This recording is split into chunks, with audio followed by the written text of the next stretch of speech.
Salut à tous, bienvenue sur ma chaîne YouTube Caraïbes Entrepreneur. Je suis très content de te retrouver en fait pour cette nouvelle vidéo. Aujourd'hui, on va parler de produits antillais, de la commercialisation de produits antillais. Donc, ça rejoint un peu la série des vidéos que j'ai fait en amont concernant les 7 business à créer aux Antillais dans la Caraïbe.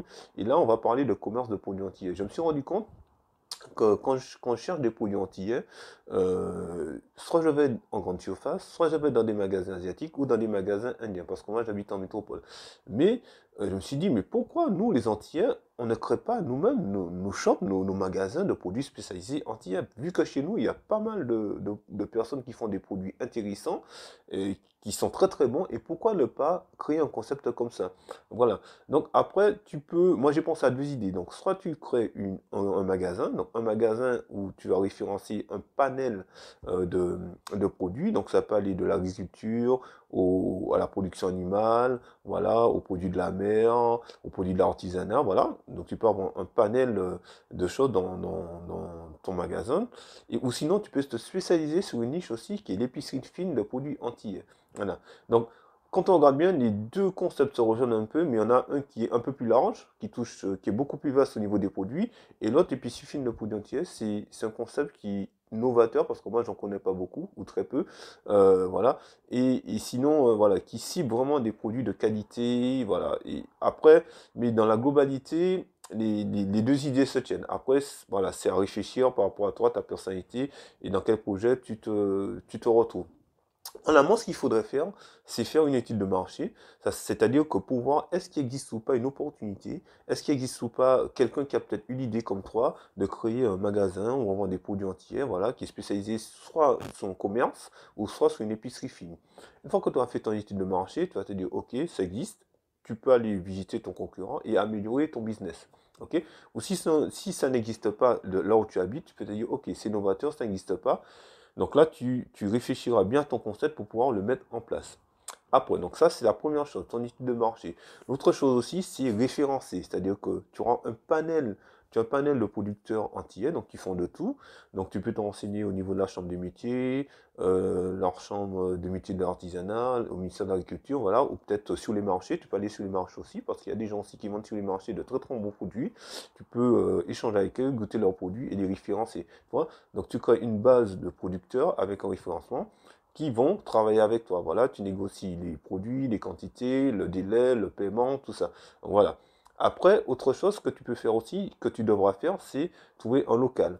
Donc, si tu as plusieurs possibilités. Soit tu trouves un local en centre-ville, mais la particularité du centre-ville, c'est que les gens ont du mal à se garer. Il y a le pas de porte qui peut être relativement élevé.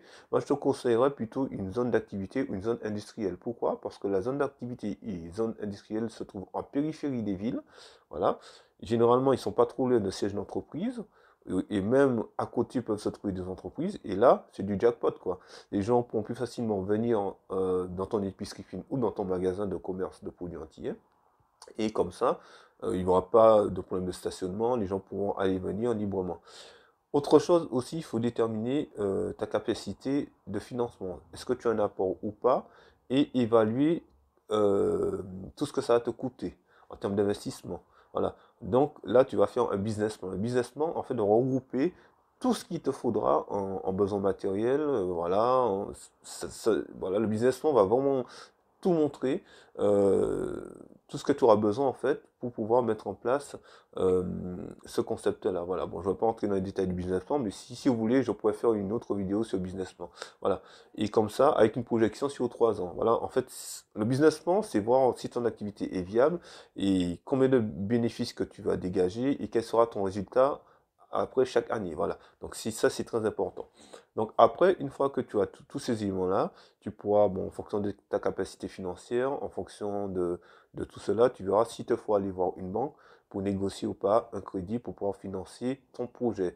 Je sais qu'il y a pas mal d'aides aussi pour les jeunes en France, dans la Caraïbe aussi, en Martinique, Guadeloupe, Guyane, La Réunion aussi. Il y a pas mal d'aides pour les jeunes entrepreneurs. Je sais qu'il y a un petit peu plus d'aide aussi pour les femmes entrepreneuses.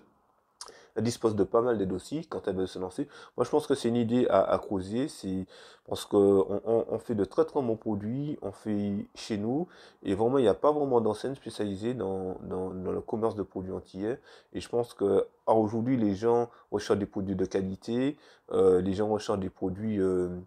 Les gens veulent aussi parler avec le producteur aussi, donc tu peux aussi inviter dans ton épicerie fine ou dans ton magasin de produits antillais, par exemple le samedi, tu peux inviter des éleveurs, des agriculteurs, des gens qui font les produits et faire des animations commerciales comme ça. Les gens sont très friands de ça.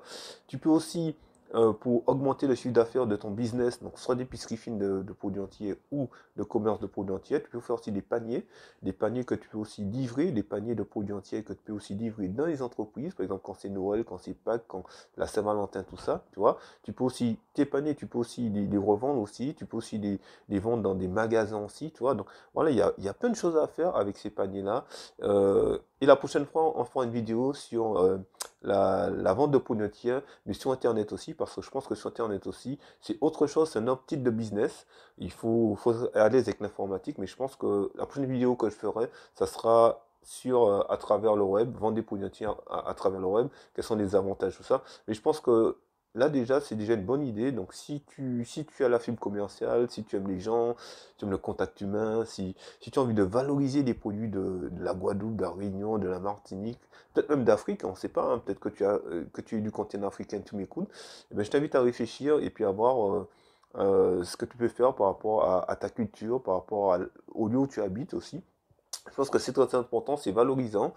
Euh, voilà, c'est que du bonheur. Moi, je pense que c'est une bonne idée. Il faut bien étudier le marché, il faut bien étudier la concurrence, il faut bien connaître ses producteurs, il faut bien connaître ta capacité de financement, tout ça. Et après, voilà, trouver un local bien placé, où il y a du passage aussi, ça c'est très important. Éviter les centres-villes parce que les centres-villes deviennent payants et les clients ont du mal à se garer. Des fois, c'est compliqué. En plus, tu risques de payer très très cher un local, voilà. Parce que tout dépend, le loyer, il fonctionne de la rue, tout ça, c'est très compliqué. Il vaut mieux aller en zone artisanale. Et voilà, tu peux aller voir la mairie, tu peux aller voir, euh, visiter même une zone artisanale pour voir des fois il y a des locaux disponibles, tout ça. Faire ta petite recherche aussi sur Internet, voilà. En tout cas, voilà, c'était une vidéo très simple aujourd'hui concernant la vente de produits entiers au travers de magasins, d'une épicerie fine. Moi, je pense qu'il y a de l'avenir dans ça. C'est un business qui peut cartonner si tu te donnes les moyens. Et je te dis à très très bientôt pour une prochaine vidéo sur Caraïbes Entrepreneur. Et porte-toi bien. Bye bye. Ciao, ciao.